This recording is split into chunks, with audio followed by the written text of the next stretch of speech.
Friends, good morning. আমি আজকে ইঁচড় চিংড়ি রান্না করছি, দেখো কেমন লাগে।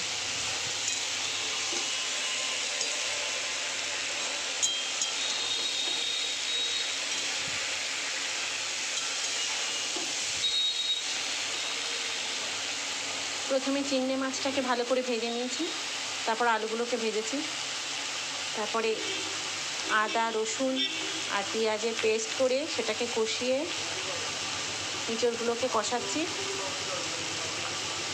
চিংড়ি মাছও দিয়ে দিয়েছি সঙ্গে। ঠিক আছে, সঙ্গে থাকুন।